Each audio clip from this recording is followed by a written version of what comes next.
epic failure in January. Epic, massive failure. My loose goal was to read more from my own shelves. I was taking part in setting that goal up for myself based on a few other booktubers who set that goal up for themselves, Jason and Kelly on their channels, which I'll link below. So I wanted to see if I can read more from the books I already own, then continue to buy new books, and miserable fail. Here's what happened. I enjoy buying books. I enjoy collecting them.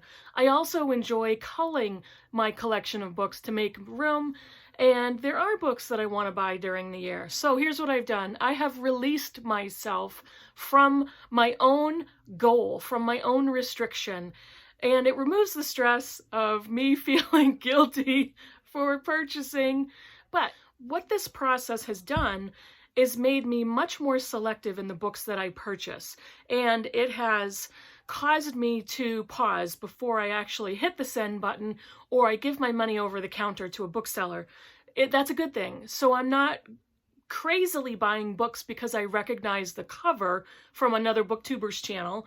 I'm only buying the books that I truly want to read. And if they happen to have been exposed to me on another booktuber's channel, great. So I already have a review from somebody else. I look at the cover, I recognize it. I may immediately put it in my online cart, but I don't automatically purchase. So, what is this video? A book haul. What is this video, you ask? A book haul.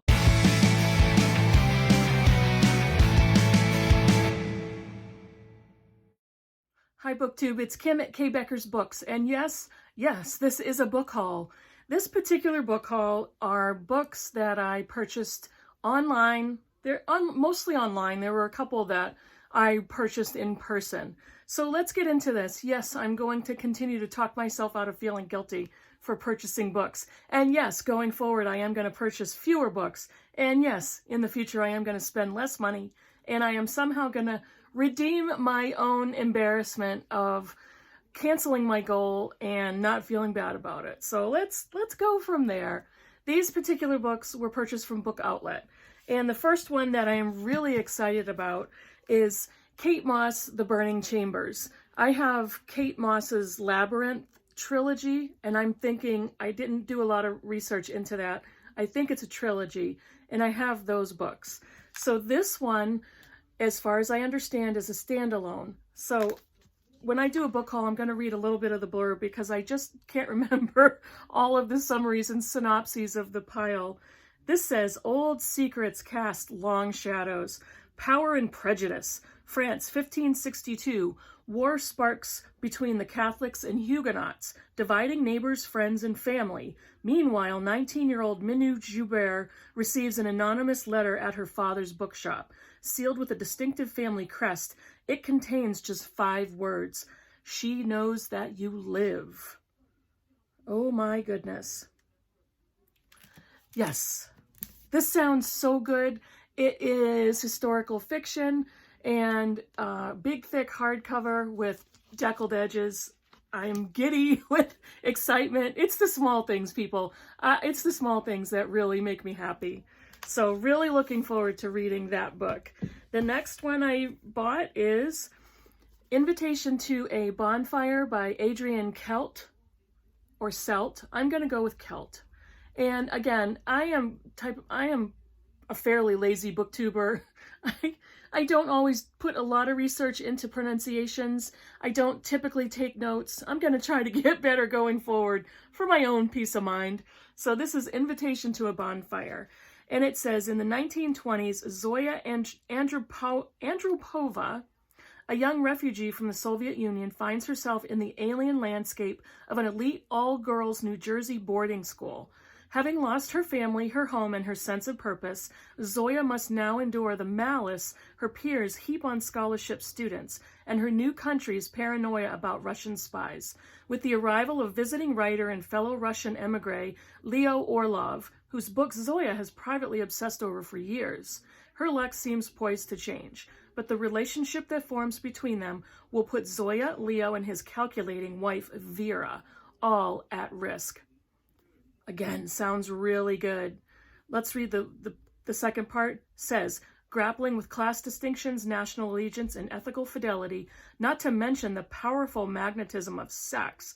Invitation to a Bonfire investigates how one's identity is formed through a series of momentary decisions, including how to survive, who to love, and whether to pay the complicated price of happiness. That one's identity is formed through a series of momentary decisions, I can't agree with that more. That's a really interesting statement. The next book is The Ruined House by Ruby Namdar.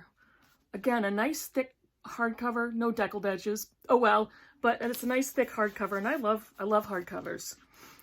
The winner of the Sapir Prize, Israel's highest literary award, Rudy Namdar's The Ruined House, follows Andrew P. Cohen, a professor of comparative culture at New York University who is at the zenith of his life. Admired by his students and published in prestigious literary magazines, he is about to receive a coveted promotion, the crowning achievement of an enviable career. He is on excellent terms with Linda, his ex-wife, and his 2 daughters adore him. His girlfriend, Ann Lee, a former student half his age, offers lively companionship. A man of elevated taste, education, and culture, he is a model of urbanity and success.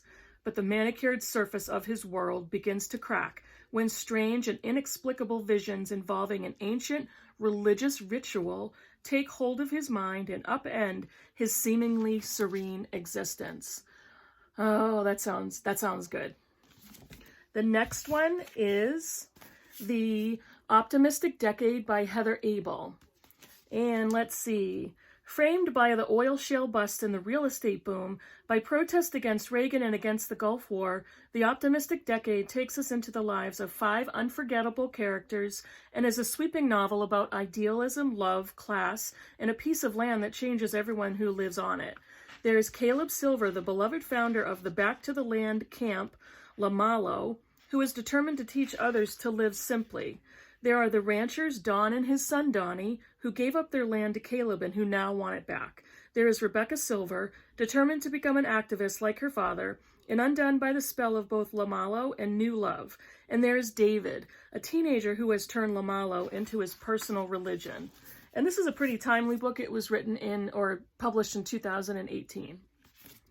And I really like this cover. Kind of matches. I kind of match. The next one is The Awkward Age by Francesca Siegel. This is, again, I think, I'm trying to turn pages in a quick way. Yeah, 2017 this was published.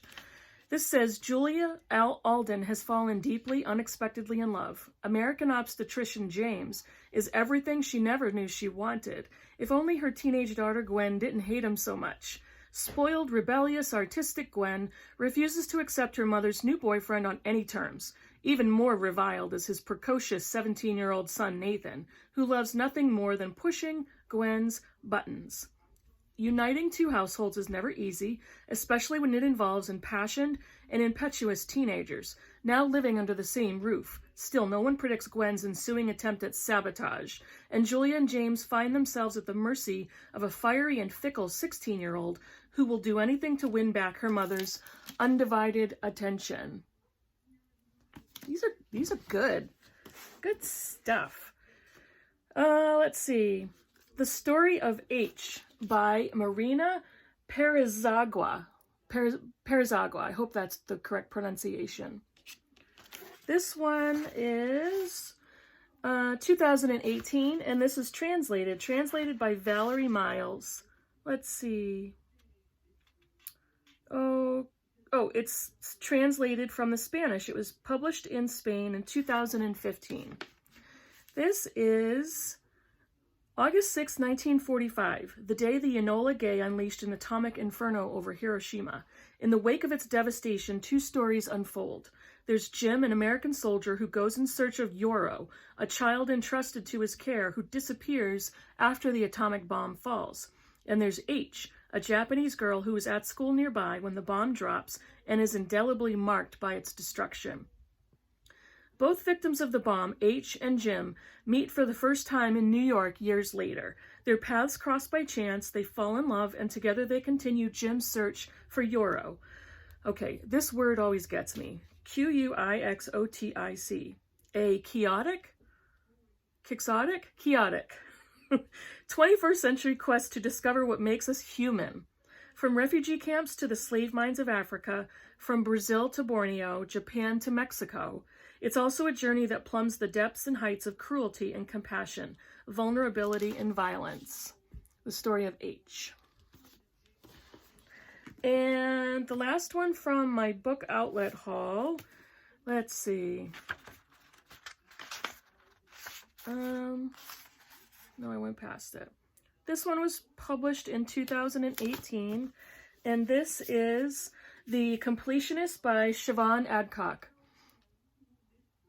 Yeah, I really like this book. Now, I get kind of nutty with the physical makeup of the book. This one is a really nice hardcover with the texture of the cover that I really like, with shiny. I don't know if you can see that, if it hits the sun. It's got like shiny text, and the back, this is shiny, and then this is that matte finish. Don't judge. I just get, I don't know, I get a little silly over how the physical books are constructed. So this is The Completionist. After months of disturbing behavior, Gardner Quinn has vanished. Her older sister Frederica is desperate to find her, but Fred is also pregnant, miraculously so in a near-future America struggling with infertility, so she entrusts the job to their brother Carter. Carter, young but jaded, is in need of an assignment. Just home from war, his search for his sister is a welcome distraction from mysterious physical symptoms he can't ignore, and his slightly more than recreational drinking. Carter's efforts to find Gardner lead him into a dangerous underground where he begins to grasp the risk she took on as a nurse completionist, caring for other women trapped by the punishing regulations that now define motherhood. His investigation also leads back to their father, a veteran of a decades-long war, just like Carter himself, who may be concealing a painful truth, one that neither Carter nor Frederica is ready to face. That sounds really good. This is The Completionist by Siobhan Adcock. And that's the last one from Book Outlet. Hold on, I have my other little pile over here. This one I got from Amazon, and I bought this after seeing it on Greg's channel, Supposedly Fun, and I'll link his channel down below. This one is Out by Carino, and this is a Japanese novel. Let me just double check. Yes, it first published in Japan in 1997, and this is translated by Stephen Snyder, and the title is Out. In the Tokyo suburbs, 4 women work the graveyard shift at a factory. Burdened with heavy debts, alienated from husbands and children, they all secretly dream of a way out. A young mother among them finally cracks and strangles her philandering, gambling husband. She confesses her crime to her colleagues, and unexpectedly they agree to help. But then the dismembered body parts are discovered, the police start asking questions, and more dangerous enemies begin to close in. Out is a psychologically taut and unflinching examination of the darkest recesses of the human soul and what makes the most ordinary person do the unimaginable. And again, this is a really pretty version. Look at that end paper French flap. It's a vintage classic. That's the back. I love it. I love the construction. I really love vintage classics versions of books, and this one's really pretty. I know. I have some pretty good luck at Goodwill. There's 2 of them that are fairly close to me that my daughter and I often go on, half-hour mini road trips and go to the Goodwill, look for books, and go out to lunch, that type of thing. So that's kind of a fun event for us. The first one is a backlist book I've been looking for. This is a movie I saw years ago that I loved, and an author that I really like. I've read another 1 or 2 of her books, and this is Chocolat by Joanne Harris. In tiny, all right, I'm going to try to pronounce this, Lance Quinet, where nothing much has changed in 100 years, beautiful unmarried newcomer Vianne Rocher and her young daughter sweep into the pinched little town on a wave of gossip. On the heels of the carnival, Vianne promptly opens a chocolate shop right across the square from the church, and thus begins to wreak havoc with the town's Lenten vows. Vianne finds herself embroiled in a battle for the town's souls with the local priest, Father Reynaud, who tries to cast Vianne with her unconventional gypsy-like ways as the village Jezebel. Soon she has effected a civil war in the little country town between those who prefer the cold comforts of the church and those who revel in the warm delights of chocolate. Come on, a book set with a priest and church issues and chocolate? I'm all over this one. So this one is my latest jackpot from Goodwill in perfect condition, and it's Bad Feminist from Roxane Gay. This is an essay collection. Let's see. This best-selling collection of essays manages to be both a cultural biography and a deeply personal story of identity. Gay is an unforgettable voice coming at just the right time. This is a blurb from NPR. It's kind of like, it's not really necessary for me to even summarize this book. Yeah, 2014, Bad Feminist, Roxane Gay. Really looking forward to getting to that. And another jackpot, actually in the same shopping trip as I bought Bad Feminist, is another nonfiction book that I found. This is a giant of a book. It is 1,040 something pages. I think that's including afterwords and notes. This is a Pulitzer Prize winning book, Norman Mailer's The Executioner's Song. This is narrative nonfiction about Gary Gilmore. And the back says, in the summer of 1976, Gary Mark Gilmore, a helplessly violent ex-con who had spent half his life in prison, robbed two men. Then he shot them in cold blood. He was tried, convicted, and sent to death row, where he might have languished for the rest of his years. But Gary Gilmore wanted to die, and was willing to fight for it the way other men fight to stay alive. In this monumental work of journalism, our most heroically ambitious writer tells Gilmore's story and the stories of the men and women caught in his procession toward the firing squad. With steely compassion and a restraint that evokes the parched landscapes and stern theologies of Gilmore's Utah, Norman Mailer travels down the wrong side of the tracks and taps the source of American loneliness and violence. The Executioner's Song is a towering achievement, impossible to put down, impossible to forget. I have been looking for a used copy of this book for years, and again, found it at Goodwill. I think it was $2. And The Executioner's Song was published in 1979. And it's hard to say that you're going to enjoy a book about a murderer, but I think I really am going to like this book. That is it. Let's see. I was trying to count, but my pile is falling over. 1, 2, 3, 4, 5, 6, 7, 8, 9, 10, 11 books. I don't remember how much I spent. It was less than $20 though for 11 used books. Actually, they're not all used. Some of them are used, some of them are brand new from Book Outlet. So, thanks for not judging me too harshly. Thanks for coming along with me. Book buying is always fun. And I have to say, I just enjoy it too much to put really tight limits on myself. Let's just say it. I have a wicked hard time reining myself in, okay? I admitted it. And I don't think I feel any guilt anymore. See, this video did that for me. It's cured me of all regret. It's cured me of guilt. Thank you. Subscribe and comment below and have a great day, and I'll see you soon.